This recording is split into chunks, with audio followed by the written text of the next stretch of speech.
sa Papadudu Stories, ikaw ay hindi nag-iisa. Ang kaibigan ay palaging nandyan sa oras na kailangan mo ng kausap at kasama.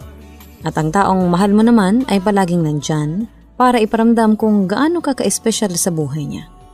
Pero sino nga ba dapat sa kanila ang maging mas matimbang sa puso natin? Dear Kaistorya, minsan sa buhay natin mas okay nang tayo ang masaktan kesa sa taong mahalaga para sa atin. Yung mas pinahahalagahan natin ang nararamdaman ng matalik nating kaibigan kaysa sa sarili nating nararamdaman. Alam ko na marami ang kagaya ko na mas pinipiling makitang masaya ang iba kaysa maging masaya ang sarili ko. Pero ano nga ba ang tama at dapat na gawin kapag nagmamahal tayo? Ang lumaban kapag alam natin na mahal din tayo ng taong mahal natin? O ang magpaubaya na lang kapag alam nating may masasaktan na ibang tao habang masaya tayo? Isang madramang araw, Kaistorya at sa mga nakikinig ngayon. Ako si Alaine, 27 years old, taga Bulacan at nagtatrabaho sa isang furniture store. College pa lang ay nakikinig na ako sa inyong YouTube channel at talaga namang naiiyak ako sa karamihan na kwento na inyong iniere. Kaya nga po napasulat na din ako, hindi para magpaiyak kung hindi para kahit paano ay makapag-iwan ng aral itong kwento ko tungkol sa pag-ibig at pagkakaibigan. Naaalala ko noong grade 3 sa elementary, nagsimula ang friendship namin ng best friend kong si Aisel. Unang araw ng klase namin sa school ay naiiyak ako dahil naiwan ko ang pencil case ko kung nasaan ang mga panulat ko noon. Katabi ko si Aisel at siya ang naging dahilan ng paghinto ko sa pag-iyak. Dahil binigyan niya ako ng 3 panulat na magkakaiba pa ang design. Mula nga noon, hindi na kami mapaghiwalay na dalawa sa school hanggang sa ituring na namin na best friend ang isa't isa. Mas tumibay ang friendship namin ni Aisel nang pumasok kami sa parehong high school at university sa college. Kaistorya, lahat na nga ng mga sekreto niya ay alam ko, pati ng espesyal niyang pagtingin para kay Ray, na kalaunan ay naging boyfriend niya rin. Ray, sorry kung ngayon lang ako nakarating. Tinapos pa kasi namin ng kagrupo ko ang research paper na kailangan naming ipasa bukas. Wika ko. Ayos lang, Alaine. Upo ka na dito. Tapos umorder na rin tayo ng pagkain dito sa menu ng restaurant. Sabi naman niya. Mamaya na tayo umorder. Pag-usapan na lang muna natin yung tungkol sa gagawin mong surprise celebration para sa anniversary nyo ni Aisel. May lakad din kami ni Christian mamaya. Wika ko. Christian? Yung kaklase mo na matangkad at mayabang? Tanong ni Ray. Matangkad nga siya pero hindi naman yun mayabang, no? Natatawang sabi ko. Akala mo lang yon kasi nagbabait-baitan lang siya sa harap mo. Ang yabang kaya ng lalaki na yon, tapos feeling niya pa ang gwapo niya. At akala yata niya, lahat ng babae sa university may gusto sa kanya. Napapailing na komento ni Ray. Ganun lang talaga ang ugali niya kasi palangiti siyang tao. At saka, hindi ko naman boyfriend yon. Nagpaalam siya na manliligaw, dati. Pero sinabihan ko siya na wala pa akong oras sa pakikipagrelasyon. Ang sabi ko rin sa kanya, ituon na lang niya sa ibang atensyon niya. Wika ko naman. Mabuti naman, kasi hindi talaga siya bagay sa'yo. Masyado kang maganda at mabait para sa kanya, Alaine. Sabi pa ni Ray. At sino naman ang bagay para sa akin? Tanong ko. Yung hindi masyadong gwapo pero hindi babaero. Yung mabait tsaka matalino. Yung hindi kaputian kasi maputi ka na. Yung kulot ang buhok kasi straight naman ang buhok mo. Basta yung lalaki na hindi ka lolokohin at sasaktan kapag naging kayo na. Parang ako, hindi kita sasaktan kapag naging tayong dalawa. Wika niya na ikinagulat ko. Ha? Anong sabi mo? Tanong ko. Alaine, aaminin ko na ngayon. Matagal na talaga kitang gusto. Kaya nagseselos ako sa tuwing nakikita akong magkasama kayo ng Christian na yon. Pagtatapat niya. Teka Ray, ano ba yung sinasabi mo? Nagbibiro ka lang, di ba? Alam ko na. Prank lang to, di ba? Siguro nandito rin ngayon sa restaurant si Hazel at pinapanood niya tayong dalawa, no? Hindi makapaniwala akong wika sa kanya. Elaine, hindi ako nagbibiro at mas lalong hindi kita pinaprank ngayon. Gusto kita at alam ko sa sarili ko na mahal kita. Matagal na. Giit pa niya. Alam mo, tama na tong pinag-uusapan natin. Mabuti pa, umalis na lang ako dito. Wika ko. Sandali lang, Elaine. Gusto ko lang malaman kung may nararamdaman ka rin bang espesyal para sa akin. Tanong pa niya. Kung ano man ang nararamdaman ko para sa'yo, hindi na importante yon. Mag-iisang taon ang relasyon niyo ng best friend ko. At hindi ko guguluhin yon, Ray. Kaya pwede ba? Kung ano man ang sinabi mo sa akin ngayon, kalimutan mo na lahat yon. Dahil wala akong balak na sirain ang pagkakaibigan namin ni Hazel nang dahil lang sa'yo. Sagot ko naman. Kaistorya, nauna po talaga kaming nagkakilala ni Ray dahil nagkasama kami sa isang organisasyon sa loob ng university. Nang ipakilala ko siya kay Hazel noon, ay sinabi kaagad sa akin ng best friend ko na may gusto siya dito. Kaya naman gumawa ako ng paraan para magkalapit silang dalawa. Aaminin ko na bago pa lang sila magkaroon ng relasyon noon, may nararamdaman na akong espesyal na pagtingin kay Ray. Napilit kong binaliwala. Medyo umiwas din muna ako sa kanya noon para mas maging close sila ni Hazel. Hanggang sa malaman ko na nililigawan na pala ni Ray ang best friend ko. Doon na nga ako nagdesisyon na kalimutan na ang lahat ng nararamdaman ko para sa kanya. Nang ipagtapat sa akin ni Ray ang tungkol sa totoong nararamdaman niya para sa akin, may bahagi ng puso ko ang natuwa. Dahil hindi ako makapaniwala na gusto rin pala ako ng lalaking matagal ko ng gusto. Pero hanggang doon lang yon. Dahil ayoko talagang masira ang pagkakaibigan namin ng best friend ko nang dahil lang sa isang lalaki. Kaya kagaya ng ginawa ko noong una, nagdesisyon ako noon, napilit ko na lang kakalimutan kung ano man ang sinabi sa akin ni Ray nung araw na yon. Kaya lang, bigla namang dumating si Hazel sa place ko at umiiyak na nagkwento ng tungkol sa pakikipaghiwalay sa kanya ni Ray. Grabe naman si Ray, kung kailan malapit ang first anniversary nyo, saka pa niya gagawin sa'yo to, naiinis na wika ko.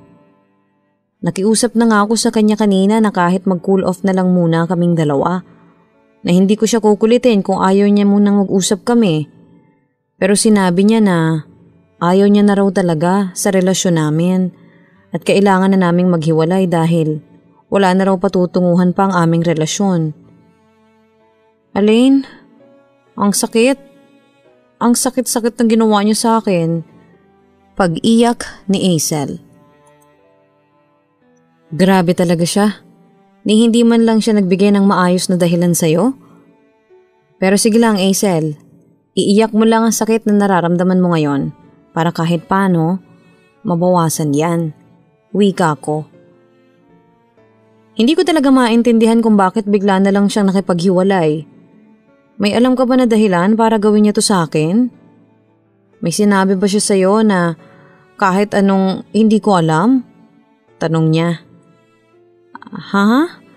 Wala. Wala akong kahit na anong ideya kung bakit niya ginawa to. At mas lalong wala rin siyang kahit na anong sinabi sa akin na hindi mo alam. Kung meron man kaming napag-usapan noon, tungkol lang yun sa nalalapit niyang first anniversary. Ang alam ko nga, plano niya pa na sorpresahin ka at gusto niyang humingi ng tulong sa akin. Pero bigla na lang hindi niya ako kinausap tungkol doon. Kinakabahang sagot ko. Bakit ganun, Elaine? Bakit kailangan niya makipaghiwalay sa akin ng walang kahit na anong malinaw na dahilan? Bakit kailangan niya akong saktan ng ganito? Pag-iyak pa ng kaibigan ko. Baka hindi pa siya handang sabihin kung ano man ang dahilan niya. Kasi baka mas lalo kang masaktan ng dahil doon. Huwag ka mag-alala. Susubukan ko siyang kausapin. Baka pwede pang maayos ang lahat sa inyong dalawa. Wika ko. Please, Elaine. Tulungan mo ako na magkabalikan kaming dalawa. Ayokong mawala sa akin si Ray. Ayokong magkahiwalay kami dahil mahal na mahal ko siya. Mahal na mahal ko si Ray, Elaine. Pakiusap niya sa akin. Kaistorya, sobra akong nagigilty ng mga oras na yon nang makita ko kung paano umiyak at masaktan ang best friend ko nang dahil sa ginawa sa kanya ni Ray. Kaya rin siguro ako nagigilty dahil alam ko ang posibleng dahilan kung bakit nakipaghiwalay sa kanya si Ray. Kaya lang dahil naniniwala ako na mas masasaktan si Hazel kapag nalaman niya ang sinabi sa akin ni Ray noon, nagdesisyon akong itago na lamang ang lahat sa kanya. Wala rin namang dahilan para malaman niya yon. Dahil wala talaga akong plano na sakyan ang sinabi sa akin ni Ray. Oo, nasaktan din naman ako noon. Dahil may pagtingin na nga rin talaga ako para kay Ray. Noong una pa lang. Pero hindi ko kayang makitang mas nasasaktan ang best friend ko nang dahil sa bagay na yon. Parang kapatid ko na rin po kung ituring si Hazel. Kaya handa akong isakripisyo ang sarili kong kaligayahan pagdating sa pag-ibig para lang sa best friend ko.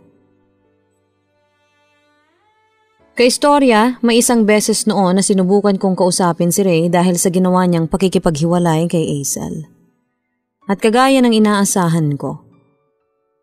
Sinabi niya sa akin na ako at ang nararamdaman niyang pagmamahal para sa akin ang dahilan kung bakit niya iyon nagawa. Hindi niya na raw kayang lokohin pa ang sarili niya, kaistorya. At gusto niya raw na maging masaya kasama ang babaeng tunay niyang mahal. Pero sinabi ko sa kanya na kahit kailan, wala siyang kahit na anong maaasahan mula sa akin. Dahil ni minsan noon ay hindi ako nagkagusto sa kanya.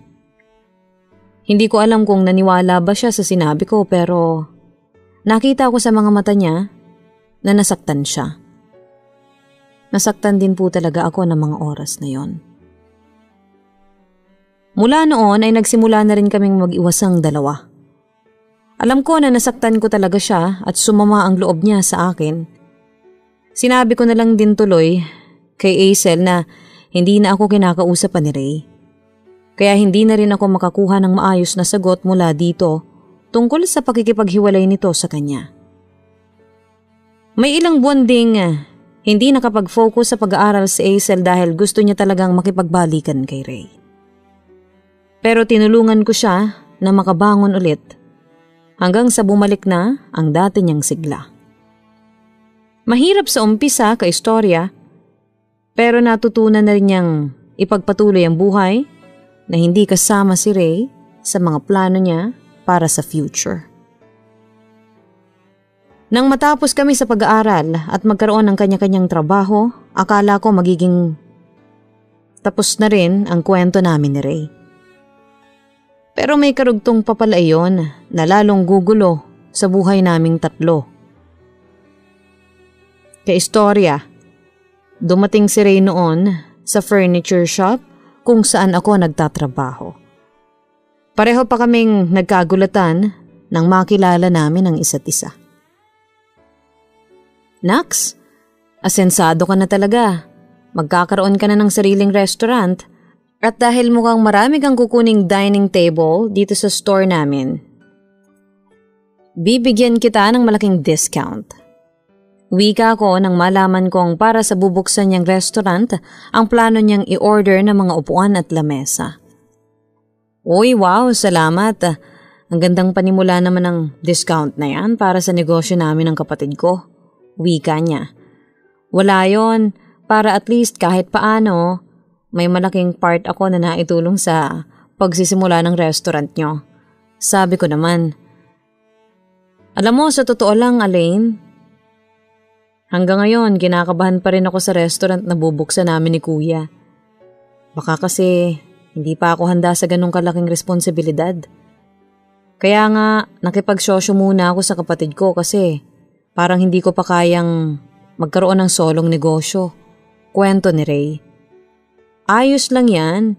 Ang mahalaga naman doon, may nasisimulan ka na kahit paano. Wika ko. Sa bagay, tama ka dyan. Pero ikaw, anong balita sa'yo? Tanong niya. Wala namang bago sa akin bukod sa, eto, nagtatrabaho bilang manager dito sa furniture store na malayo sa tinapos kong kurso. Natatawang sagot ko. Ganun naman talagang buhay. Hindi lahat ng tinapos natin sa nakaraan, konektado pa rin sa future natin. May isang tanong lang pala ako sana sa'yo. Elaine, may boyfriend ka na ba? Tanong niya pa na medyo ikinagulat ko. Wala pa. At wala ring panahon para dyan, Ray. Tara na. Sasamahan na kita sa kailangan mong makita dito sa store namin. Tugon ko naman. Kaistorya, hindi ko talaga inaasahan ang pagkikita namin ni Ray ng araw na yon. May kaba rin po akong naramdaman sa dibdib ko habang magkausap kaming dalawa.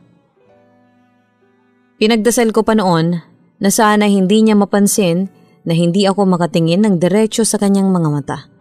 Pero dahil client siya ng furniture store namin at ilang taon na rin ang nakalipas noon, pinilit kong gawing normal ang tono ng boses ko habang kausap ko siya.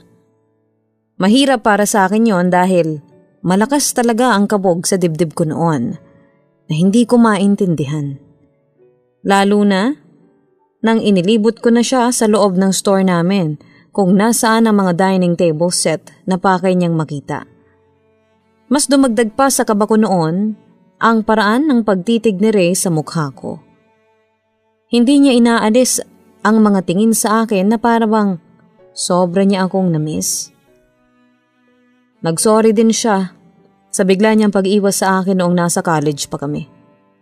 At sinabi ko sa kanya, nakalimutan na lang namin ang lahat ng nangyari noon dahil parte na iyon ng nakaraan na hindi na kailangan pang balikan.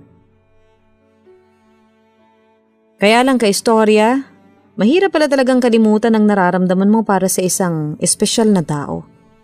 Lalo na kung madalas mo itong nakakasama. Dahil maraming dining table set ang kukunin Ray sa store namin, naging dahilan iyon para madalas kaming magkausap at magkita. Pero mula nang maramdaman ko na muling nanunumbalik ang espesyal na pagtingin ko para kay Ray, nagdesisyon na kaagad ako na iwasan siya. Pero si Ray naman ang gumagawa ng paraan na magkausap kami o makausap ako. Hinintay niya ako sa may labas ng furniture shop hanggang sa matapos ang trabaho ko. Bakit ka pala nandito? Tanong ko kay Ray. Dahil gusto nga kitang makausap, Elaine.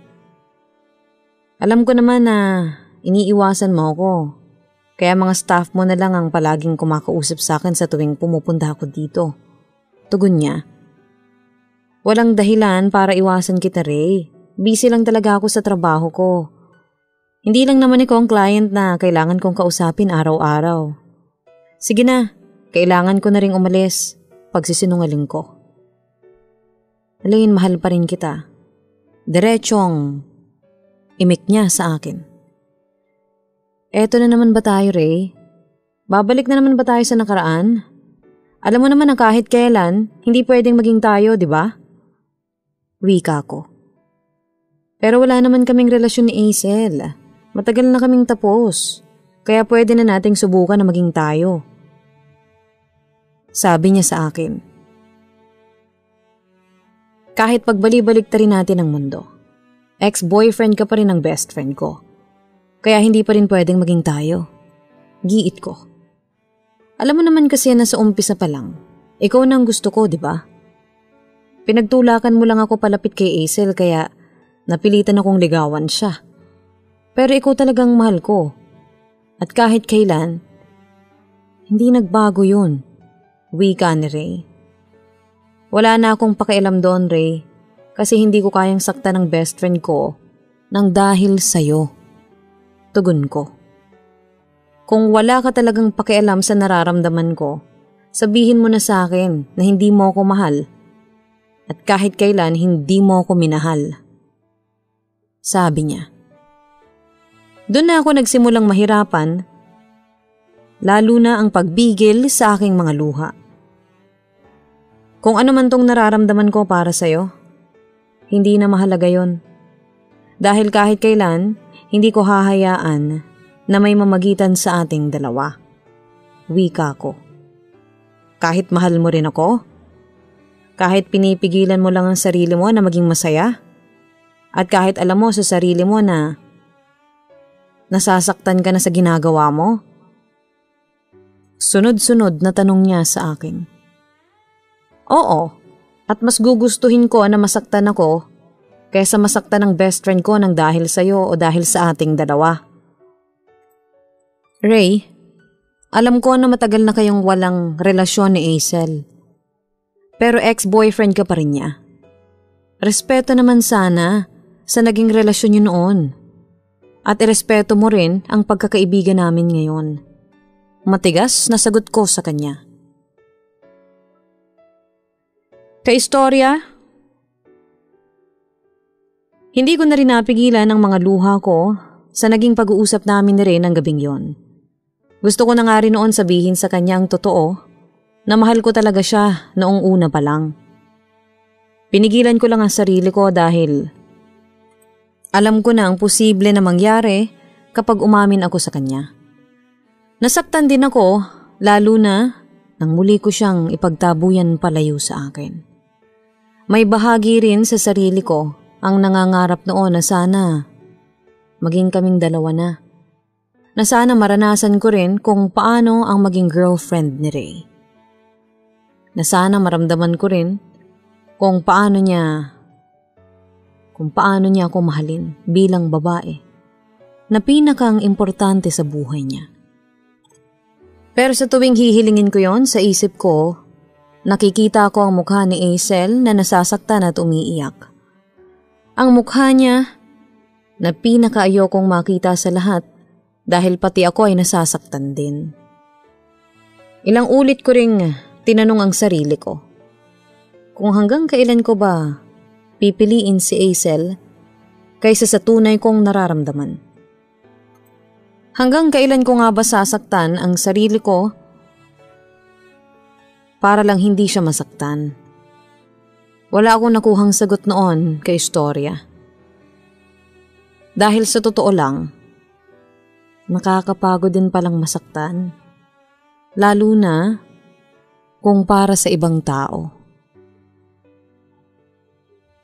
Hindi rin kaagad huminto noon si Ray sa ginagawa niyang pagbalik sa buhay ko. Ilang beses siyang sumubok na kausapin at kumbinsihin ako na magtiwala sa kanya at ipaglaban ang nararamdaman ko para sa kanya. Aaminin ko na may mga oras noon na gusto ko na rin talagang gawin yon pero natatalo ako ng takot. Takot na baka kapag nalaman yon ng best friend kong si Aisel ay magkasira kaming dalawa. Nakita ko kasi kung gaano kamahal ni Aisel si Ray. At alam ko na kahit ilang taon na ang nakalipas noon, sa oras na bumalik sa kanya si Ray ay kaagad niya itong tatanggapin. Mula kasi nang maghiwalay silang dalawa, hindi na ulit nagka-boyfriend pa si Aisel. Ang sabi niya sa akin noon, sinubukan naman daw niya na magtiwala sa ibang lalaki at magmahal. Pero sadya raw mahirap palitan si Ray sa puso niya. At iyon talaga ang dahilan kung bakit mas pinili ko na lang na magparaya. Para hindi na muli pang masaktan ang best friend ko. Kaya lang nagulat ako nang biglang dumating si Hazel sa place ko. Tinanong niya kung bakit hindi ko sinabi sa kanya na nagkikita kami ni Ray. May schoolmate daw kami na nagsabi na nakita kaming magkasama ni Ray. Kaagad naman ako nag-sorry kay Hazel pero sinabi niya na hindi ko kailangang gawin yon. Hindi ka galit? Tanong ko. Oo, kasi alam ko na kaya mo yun ginawa dahil natatakot ka na umiyak na naman ako ng dahil kay Ray. Na baka mahirapan ka na naman na tulungan akong makamove on mula sa kanya. Alam ko naman kasi na concerned ka lang sa akin kaya mo tinago ang tungkol doon, di ba? Wika ni Hazel. Ha? Oo. Yun ang dahilan kaya sorry talaga at hindi ko kaagad sinabi sa yung tungkol sa kanya. Siyempre, best friend kita at ayoko na ulit makitang nasasaktan ka ng dahil sa kanya. Sabi ko naman. Hindi na siguro mangyayari yun kasi ilang taon na rin ang nakalipas.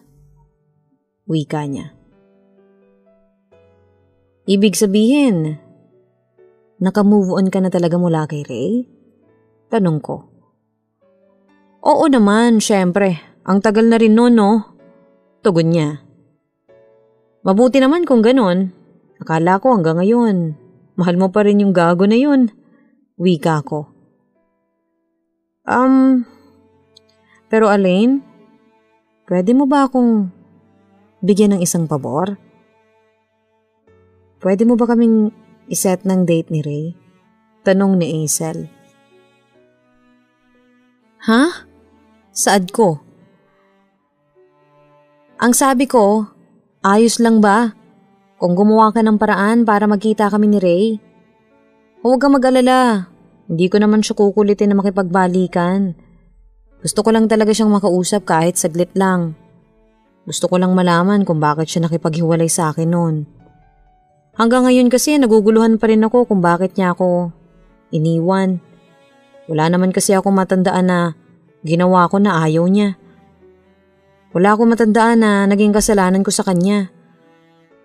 Kaya please, Alain, pwede bang maging tulay ka para magkausap ulit kaming dalawa?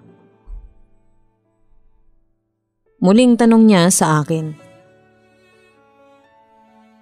Sige, susubukan ko na lang ulit na kausapin siya tungkol sa bagay na yan. Hindi ko rin maipapangako kasi hindi na ako madalas niyang kausap tungkol sa mga order niyang dining table set. Pero gagawan ko ng paraan para sa'yo, Hazel. Tugon ko sa best friend ko. Kahit palaging sinasabi noon ni Hazel na matagal na siyang nakamove on kay Ray, ramdam ko na hindi iyon totoo. Palagi pa rin siyang naiiyak sa tuwing napag-uusapan namin noon ng ex-boyfriend niya. Ang pinaka gumugulo rin sa kanya noon ay ang totoong dahilan kung bakit biglang tinapos ni Ray ang halos 1 taon nilang relasyon. Iyon din ang dahilan kung bakit sobra akong nagigilty. Dahil mula pa lang sa umpisa ay alam ko na ang sagot sa tanong na ilang taon nang gumugulo sa kanya. Sinubukan ko rin naman sabihin at aminin ang totoo sa best friend kong si Hazel. May mga oras noon na gusto ko nang sabihin sa kanya na umamin sa akin si Ray na ako ang mahal nito. Pero sa tuwing mababanggit ko pa lang ang pangalan ni Ray, nangingilid na kaagad ang luha sa mga mata ni Hazel. At ramdam ko na nagpipigil na siyang umiyak kahit na may ngiti pa sa mga labi niya. Kaya hindi ko na naitutuloy pang sabihin sa kanya ang totoo. Lalo na ang tungkol sa nararamdaman ko para kay Ray. Hanggang sa siya na mismo ang nakarinig noon mula sa amin ni Ray. Alain, bakit ba ang tigas mo? Hindi mo ba naiisip na kaya siguro tayo pinaglalapit ng tadhana at pinagkita ulit dahil dapat bigyan natin ng pagkakataon ng mga sarili natin na aminin ng totoo? Dapat bigyan na natin ng chance na mahalin ang isa't isa. Wika ni Ray nang muli niya akong puntahan sa trabaho ko. Ano bang chance ang sinasabi mo dyan, Ray? Wala naman tayong kahit na anong dapat na ibigay sa isa't isa. Dahil kahit kailan, hindi naging tayo. Giit ko. Hindi man naging tayo, alam mo sa sarili mo na pareho ang sinisigaw ng mga puso natin. Sabi naman niya. Tama na nga, Ray. Tumigil ka na. Paulit-ulit na lang yung sinasabi mo. Sigaw ko sa kanya. At hindi ako mapapagod na ulit-ulitin to dahil kahit kailan, hindi rin napagod ang puso ko na mahalin ka, Alain. Sabi ni Ray. Minahal mo si Alain? Boses iyon ni Hazel. Napalingon kami pareho sa kinatatayuan niya. Hazel, kanina ka pa ba dyan? Gulat na tanong ko. Kakadating ko lang para sunduin ka dito sa store nyo. Pero sapat na ang narinig ko para malaman ang lahat ng tungkol sa inyong dalawa. Naiiyak na tugon ni Hazel. Hazel, sandali lang. Huwag ka muna mag-isip ng kahit na ano. Dahil kung ano man ang narinig mo kanina o iniisip mo ngayon, hindi totoo yan. Wika ko. Pero malakas na sampal ang sinagot niya sa akin. Ang kapal ng mukha mo, Alain. Ang kapal ng mukha mong ahas ka? Sigaw niya sa akin. Hazel, huwag mong saktan si Alain. Wala siyang kasalanan. Pagharang naman ni Ray. At sino namang may kasalanan dito? Ako? Dahil lang tanga ko at hindi ko napansin na nagmamahala na pala kayong dalawa. Mga traidor kayo, panunumbat ni Hazel. Hazel, sandali lang. Makinig ka kasi muna sa akin. Pakiusap ko. Ano pa bang papakinggan ko sa'yo? Anong kabulaanan na naman ang sasabihin mo sa akin, Alain? Ilang beses kitang tinanong kung alam mo ba ang dahilan kung bakit nakipag-break sa akin si Ray. Ilang ulit akong umiyak sa'yo at sinabi ko na naguguluhan ako kung bakit bigla na lang siyang hiniwalayan ako. Yun pala, ikaw lang ang dahilan niya? Ang galing mo rin, ano? Ang galing mo ring umarte na parang ikaw pa ang kinawawa at biktima ngayon. Huwag kang mag-alala. Iyong-iyo na yan si Ray. Magsama kayong mga traidor kayo. Sigaw pa ni Hazel bago umalis ng store. Hazel, please. Sandali lang. Paghabol ko, pero pinigilan ako ni Ray. Bitawan mo nga ako, Ray. Alam mo, kasalanan mo to. Nang dahil sa'yo, nagkakagulo kaming dalawa ng best friend ko. Pagpupumiglas ko sa kanya. Kung kasalanan talaga ang mahalin ka, okay. Aakuin ko na lang na makasalanan talaga ako. Pero Alain, maawa ka naman na sa sarili mo. Lalo na dyan sa puso mo. Hanggang kailan mo ba itatanggi na pareho ang sinisigaw ng mga puso natin? Hanggang kailan mo ba pipigilan ang sarili mo na mahalin ako?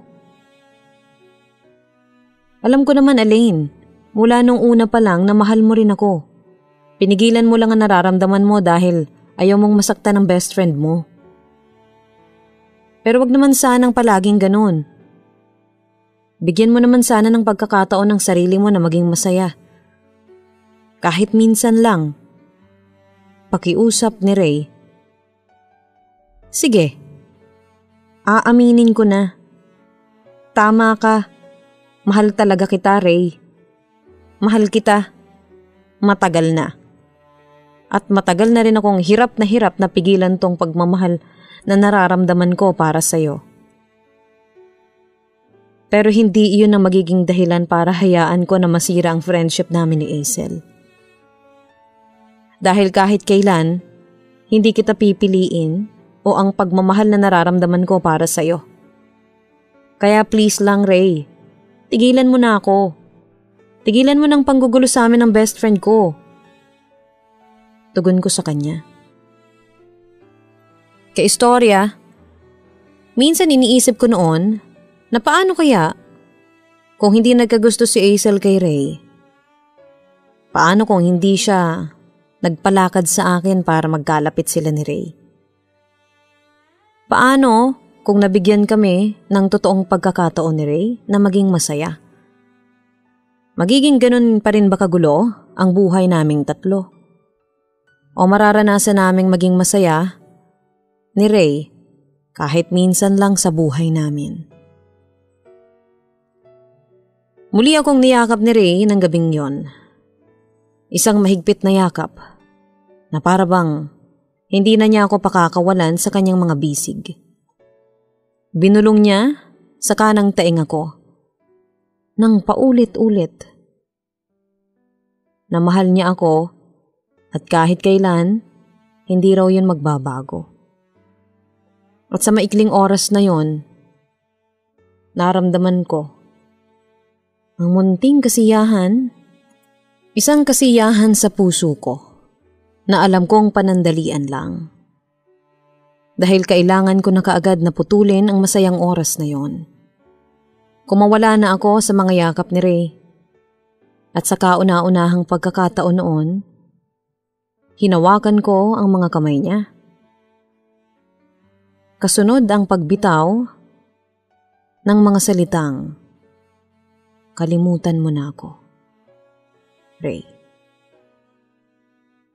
Nang bitawan ko na ang mga kamay niya at nagsimula na akong maglakad palayo mula sa kanya, hindi ko naramdamang sinundan niya ako. Pero ramdam ko na labis ko siyang nasaktan dahil sa pakiusap ko sa kanya. Gusto ko naman din talagang maging masaya noon kasama si Ray.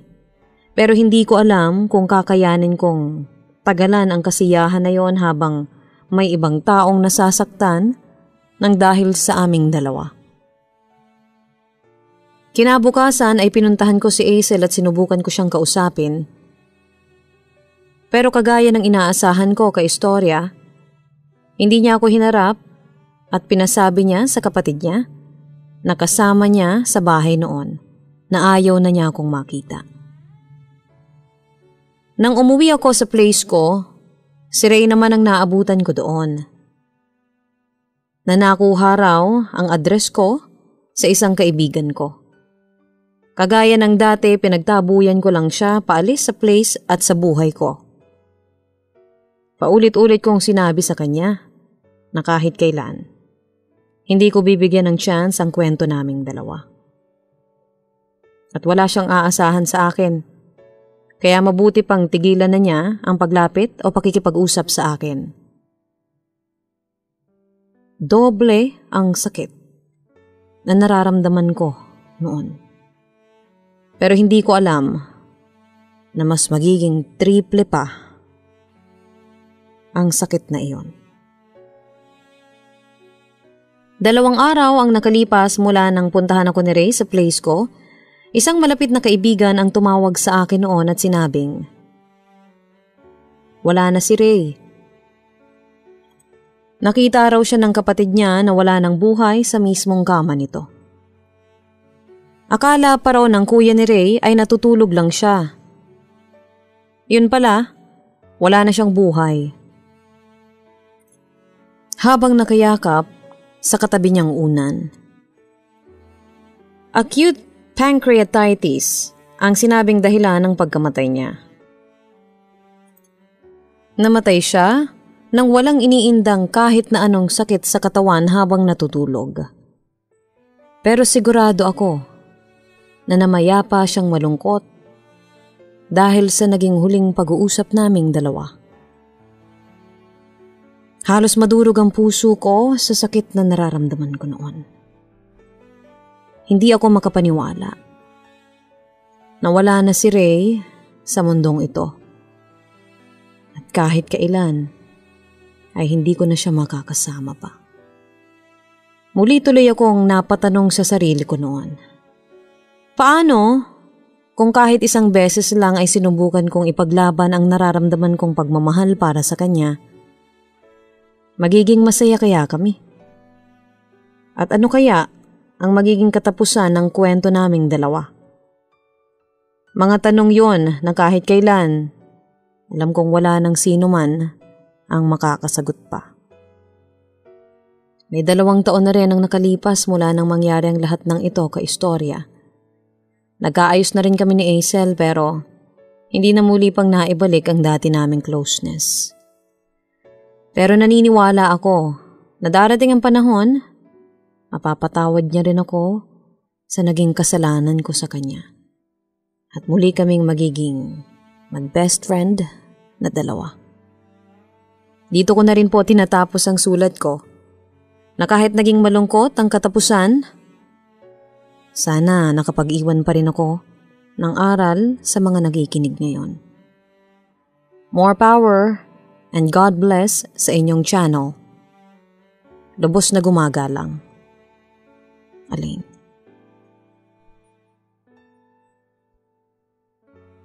May pagkakaibigan na minsan ay susubukan ng tadhana ang katatagan. Pero meron ding pag-iibigan ang sinusubok ng isang matatag na pagkakaibigan. Maraming salamat sa letter sender nating si Alain. Sa pagbabahagi ng kanyang malungkot na kwento ng buhay, pag-ibig at pagkakaibigan. Alam mo, Alain, sa totoo lang, bihira ako makakilala ng isang kagaya mo na mas pinili ang kanyang kaibigan kesa sa taong kanyang minamahal. Kahanga-hanga ang ginawa mo para lang hindi masaktan ang kaibigan mong si Hazel. Yung mas pinili mong masaktan ang sarili mo kaysa makasakit ka ng ibang tao.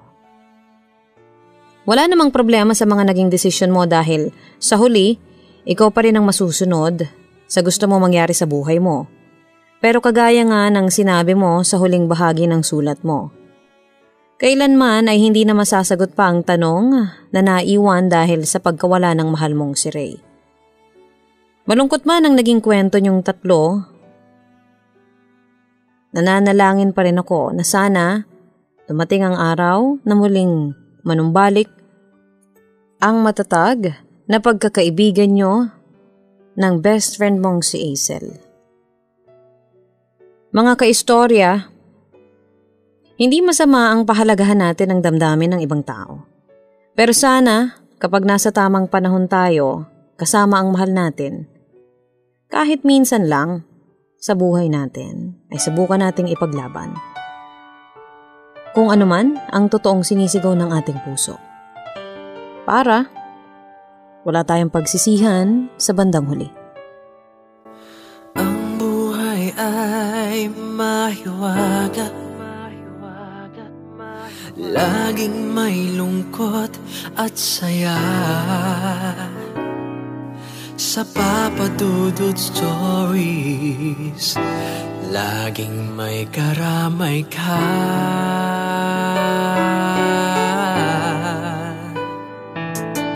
Mga problemang kay bigat, dito ay pakikinggan ka. Sa Papa Dudut Stories, kami ay iyong kasama. Dito sa Papa Dudut Stories, ikaw ay hindi nag-iisa.